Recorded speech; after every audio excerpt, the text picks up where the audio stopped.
Harry Potter and the Deathly Hallows, Chapter 3, The Dursleys Departing. The sound of the front door slamming echoed up the stairs, and a voice yelled, "Oi, you!" 16 years of being addressed thus left Harry in no doubt whom his uncle was calling.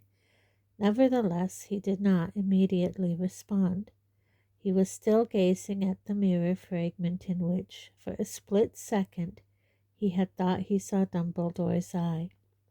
It was not until his uncle bellowed, "Boy!" that Harry got slowly to his feet and headed for the bedroom door, pausing to add the piece of broken mirror to the rucksack filled with things he would be taking with him. "You took your time," roared Vernon Dursley when Harry appeared at the top of the stairs. "Get down here. I want a word." Harry strolled downstairs, his hands deep in his jeans pockets. When he reached the living room, he found all three Dursleys. They were dressed for traveling. Uncle Vernon in a fawn zip-up jacket, Aunt Petunia in a neat salmon-colored coat, and Dudley, Harry's large, blond, muscular cousin, in his leather jacket. "Yes?" asked Harry. "Sit down," said Uncle Vernon. Harry raised his eyebrows. "Please," added Uncle Vernon, wincing slightly as though the word was sharp in his throat. Harry sat. He thought he knew what was coming.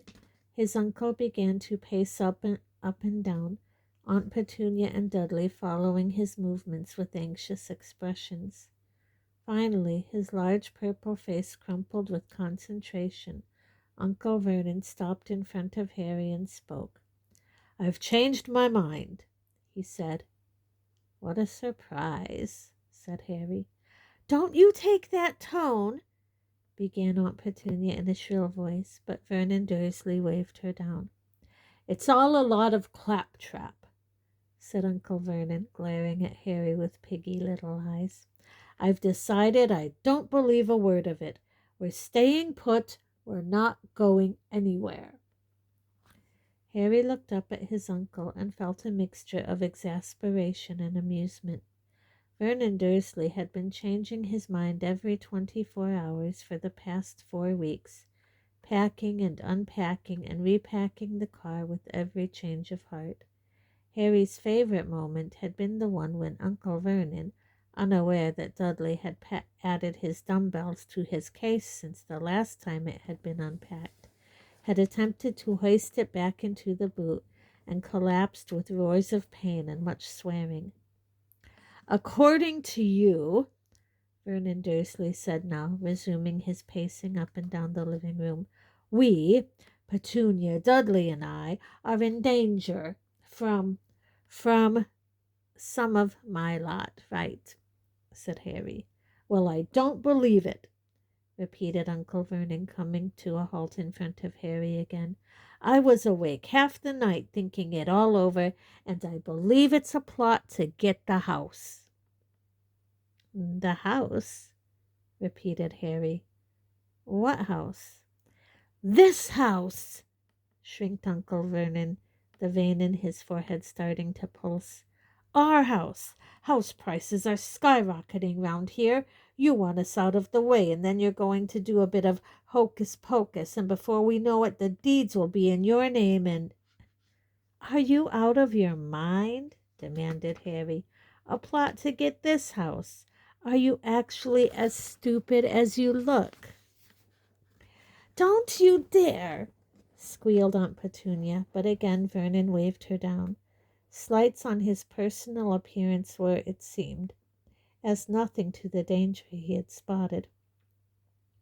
"Just in case you've forgotten," said Harry, "I've already got a house. My godfather left me one.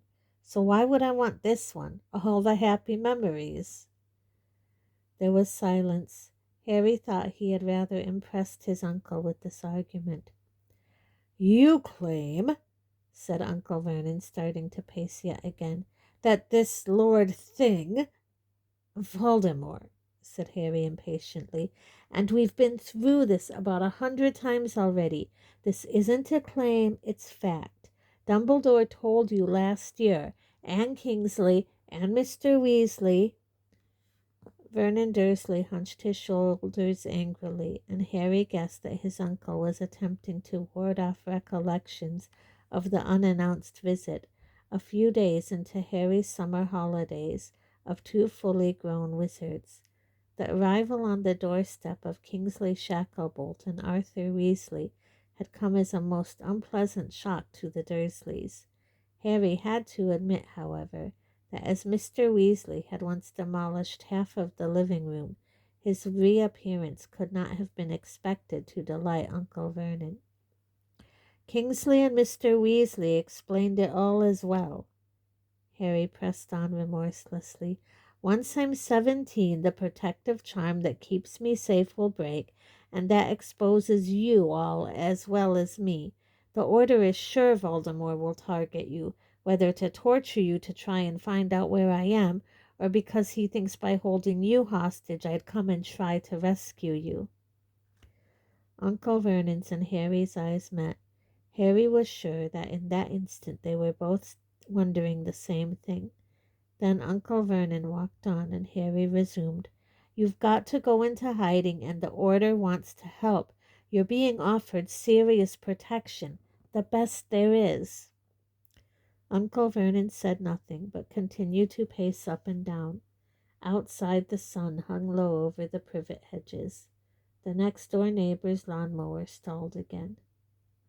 I thought there was a Ministry of Magic, asked Vernon Dursley abruptly. There is, said Harry, surprised. Well, then, why can't they protect us? It seems to me that, as innocent victims, guilty of nothing more than harboring a marked man, we ought to qualify for government protection. Harry laughed. He could not help himself. It was so very typical of his uncle to put his hopes in the establishment, even within this world that he despised and mistrusted. You heard what Mr. Weasley and Kingsley said, Harry replied. We think that the ministry has been infiltrated. Uncle Vernon strode to the fireplace and back, breathing so heavily that his great black mustache rippled, his face still purple with concentration. All right, he said, stopping in front of Harry yet again. All right, let's say for the sake of argument we accept this protection. I still don't see why we can't have that Kingsley bloke. Harry managed not to roll his eyes, but with difficulty. This question had also been addressed half a dozen times. As I've told you, he said through gritted teeth, Kingsley is protecting the your Prime Minister. Exactly. He's the best, said Uncle Vernon, pointing at the blank television screen. The Dursleys had spotted Kingsley on the news, walking along discreetly behind the Muggle Prime Minister as he visited a hospital. This, and the fact that Kingsley had mastered the knack of dressing like a Muggle, not to mention a certain reassuring something in his slow, deep voice, had caused the Dursleys to take to Kingsley in a way that they had certainly not done with any other wizard, although it was true that they had never seen him with his earring in. Well, he's taken, said Harry, but Hestia Jones and Daedalus Diggle are more than up to the job. If we'd even seen CVs, began Uncle Vernon, but Harry lost patience. Getting to his feet, he advanced on his uncle, now pointing at the TV set himself. These accidents aren't accidents. The crashes and explosions and derailments and whatever else has happened since we last watched the news. People are disappearing and dying, and he is behind it. Voldemort. I've told you this over and over again. He kills muggles for fun. Even the fogs. They're caused by Dementors, and if you can't remember what they are, ask your son. Dudley's hands jerked upwards to cover his mouth. With his parents' and Harry's eyes upon him, he slowly lowered them again and asked, There are more of them? More? Laughed Harry. More than the two that attacked us, you mean? Of course there are. There are hundreds, maybe thousands by this time, seeing as they feed off fear and despair. All right, blustered Vernon Dursley. You've made your point. I hope so, said Harry, because once I'm 17, all of them, Death Eaters, Dementors, maybe even Inferi, which means dead bodies enchanted by a dark wizard, will be able to find you and will certainly attack you. And if you remember the last time you tried to outrun wizards, I think you'll agree you need help. There was a brief silence in which the distant echo of Hagrid smashing down a wooden front door seemed to reverberate through the intervening years. Aunt Petunia was looking at Uncle Vernon. Dudley was staring at Harry. Finally, Uncle Vernon blurted out, "But what about my work? What about Dudley's school? I don't suppose those things matter to a bunch of layabout wizards." "Don't you understand?" shouted Harry. "They will torture and kill you like they did my parents." "Dad," said Dudley in a loud voice. "Dad, I'm going with these order people." "Dudley," said Harry, "for the first time in your life, you're talking sense." He knew that the battle was won. If Dudley was frightened enough to accept the order's help, his parents would accompany him. There could be no question of being separated from their Diddykins. Harry glanced at the carriage clock on the mantelpiece. "They'll be here in about 5 minutes," he said, and when none of the Dursleys replied, he left the room. The prospect of parting, probably forever, from his aunt, uncle, and cousin was one that he was able to contemplate quite cheerfully, but there was nevertheless a certain awkwardness in the air. What did you say to one another at the end of 16 years' solid dislike? Back in his bedroom, Harry fiddled aimlessly with his rucksack, then poked a couple of owl nuts through the bars of Hedwig's cage. They fell with dull thuds to the bottom, where she ignored them. "We're leaving soon, really soon," Harry told her, "and then you'll be able to fly again." The doorbell rang. Harry hesitated, then headed back out of his room and downstairs. It was too much to expect Hestia and Daedalus to cope with the Dursleys on their own.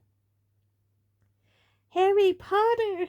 squeaked an excited voice the moment Harry had opened the door. A small man in a mauve top hat was sweeping him a deep bow. "An honor as ever!" "Thanks, Daedalus," said Harry, bestowing a small and embarrassed smile upon the dark-haired Hestia. "It's really good of you to do this. They're through here, my aunt and uncle and cousin." "Good day to you, Harry Potter's relatives," said Daedalus happily, striding into the living room. The Dursleys did not look at all happy to be addressed thus. Harry half expected another change of mind. Dudley shrank nearer to his mother at the sight of the witch and wizard. "I see you are packed and ready. Excellent. The plan, as Harry has told you, is a simple one," said Daedalus, pulling an immense pocket watch out of his waistcoat and examining it. "We shall be leaving before Harry does. Due to the danger of using magic in your house, Harry being still underage, it could provide the ministry with an excuse to arrest him. We shall be driving, say 10 miles or so, before disapparating to the safe location we have picked out for you. You know how to drive, I take it?" he asked Uncle Vernon politely. "Know how to? Of course I ruddy well know how to drive," spluttered Uncle Vernon. "Very clever of you, sir, very clever. I personally would be utterly bamboozled by all those buttons and knobs," said Daedalus. He was clearly under the impression that he was flattering Vernon Dursley, who was visibly losing confidence in the plan with every word Daedalus spoke. "Can't even drive," he muttered under his breath, his mustache rippling indignantly, but fortunately neither Daedalus nor Hestia seemed to hear him. "You, Harry," Daedalus continued, "will wait here for your guard. There has been a little change in the arrangements." "What do you mean?" said Harry at once. I thought Mad Eye was going to come and take me by sight-along apparition. Can't do it, said Hestia tersely. Mad Eye will explain. The Dursleys, who had listened to all of this with looks of utter incomprehension on their faces, jumped as a loud voice screeched, "Hurry up!" Harry looked all around the room before realizing that the voice had issued from Daedalus's pocket watch. "Quite right. We're operating to a very tight schedule," said Daedalus, nodding at his watch and tucking it back into his waistcoat. "We are attempting to time your departure from the house with your family's disapparition, Harry. Thus the charm breaks at the moment you all head for safety." He turned to the Dursleys. "Well, are we packed and ready to go?"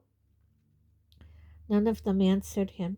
Uncle Vernon was still staring, appalled, at the bulge in Daedalus's waistcoat pocket. "Perhaps we should wait outside in the hall, Daedalus," murmured Hestia.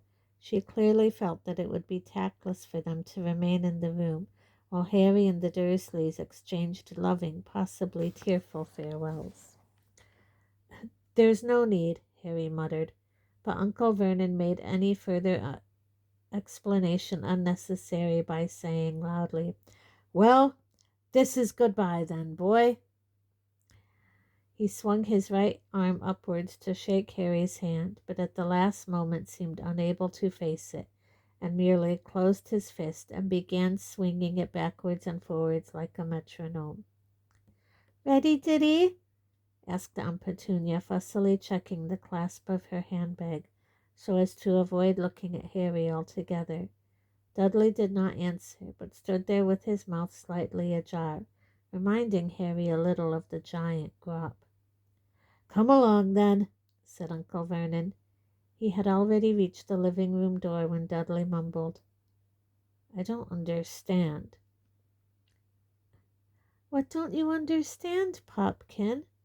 asked Aunt Petunia, looking up at her son. Dudley raised a large ham-like hand to point at Harry. "Why isn't he coming with us?" Uncle Vernon and Aunt Petunia froze where they stood, staring at Dudley as though he had just expressed a desire to become a ballerina. "What?" said Uncle Vernon loudly. "Why isn't he coming too?" asked Dudley. "Well, he doesn't want to," said Uncle Vernon, turning to glare at Harry and adding, "You don't want to, do you?" "Not in the slightest," said Harry. "There you are," Uncle Vernon told Dudley. "Now come on, we're off." He marched out of the room. They heard the front door open, but Dudley did not move, and after a few faltering steps, Aunt Petunia stopped too. "What now?" barked Uncle Vernon, reappearing in the doorway. It seemed that Dudley was struggling with concepts too difficult to put into words. After several moments of apparently painful internal struggle, he said, "But where's he going to go?" Aunt Petunia and Uncle Vernon looked at each other. It was clear that Dudley was frightening them. Hestia Jones broke the silence. "But surely you know where your nephew is going?" She asked, looking bewildered. "Certainly we know," said Vernon Dursley. "He's off with some of your lot, isn't he? Right, Dudley, let's get in the car. You heard the man. We're in a hurry." Again, Vernon Dursley marched as far as the front door, but Dudley did not follow. "Off with some of our lot?" Hestia looked outraged.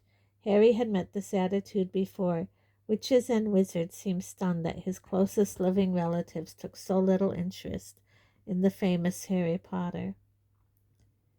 "It's fine," Harry assured her. "It doesn't matter, honestly." "Doesn't matter?" repeated Hestia, her voice rising ominously. "Don't these people realize what you've been through, what danger you are in, the unique position you hold in the hearts of the anti-Voldemort movement?" No, they don't," said Harry. "They think I'm a waste of space, actually, but I'm used to—" "I don't think you're a waste of space." If Harry had not seen Dudley's lips move, he might not have believed it. As it was, he stared at Dudley for several seconds before accepting that it must have been his cousin who had spoken. For one thing, Dudley had turned red. Harry was embarrassed and astonished himself. Well, thanks, Dudley. Again, Dudley appeared to grapple with thoughts too unwieldy for expression before mumbling. You saved my life. Not really, said Harry. It was your soul the Dementor would have taken. He looked curiously at his cousin. They had had virtually no contact during this summer or last, as Harry had come back to Privet Drive so briefly and kept to his room so much. It now dawned on Harry, however, that the cup of cold tea on which he had trodden that morning might not have been a booby trap at all. Although rather touched, he was nevertheless quite relieved that Dudley appeared to have exhausted his ability to express his feelings.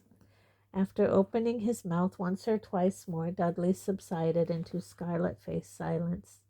Aunt Petunia burst into tears. Hestia Jones gave her an approving look, which changed to outrage as Aunt Petunia ran forwards and embraced Dudley rather than Harry.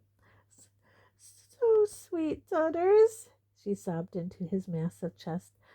Such a lovely boy saying thank you. But he hasn't said thank you at all, said Hestia indignantly. He only said he didn't think Harry was a waste of space. Yeah, but coming from Dudley, that's like I love you, said Harry, torn between annoyance and a desire to laugh as Aunt Petunia continued to clutch at Dudley as if he had just saved Harry from a burning building. Are we going or not? Roared Uncle Vernon, reappearing yet again at the living room door. I thought we were on a tight schedule. Yes, we are, said Daedalus, who had been watching these exchanges with an air of bemusement, and now seemed to pull himself together. We really must be off, Harry.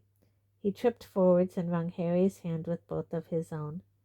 Good luck. I hope we meet again. The hopes of the wizarding world rest upon your shoulders. Oh, said Harry. Right, thanks. Farewell, Harry, said Hestia, also clasping his hand. Our thoughts go with you. I hope everything's okay, said Harry with a glance toward Aunt Petunia and Dudley. Oh, I'm sure we shall end up the best of chums, said Diggle brightly, waving his hat as he left the room. Hestia followed him. Dudley gently released himself from his mother's clutches and walked towards Harry, who had to repress an urge to threaten him with magic. Then Dudley held out his large pink hand. Blimey, Dudley, said Harry over Aunt Petunia's renewed sobs. Did the Dementors blow a different personality into you? Dunno, muttered Dudley. See you, Harry. Yeah, said Harry, taking Dudley's hand and shaking it. Maybe. Take care, Big D. Dudley nearly smiled, then lumbered from the room. Harry heard his heavy footfalls on the gravel drive, and then a door slammed. Aunt Petunia, whose face had been buried in her handkerchief, looked round at the sound. She did not seem to have expected to find herself alone with Harry. Hastily stowing her wet handkerchief into her pocket, she said, Well, good-bye, and marched towards the door without looking at him. Good-bye, said Harry. She stopped and looked back. For a moment Harry had the strangest feeling that she wanted to say something to him. She gave him an odd tremulous look and seemed to teeter on the edge of speech. But then, with a little jerk of her head, she bustled out of the room after her husband and son.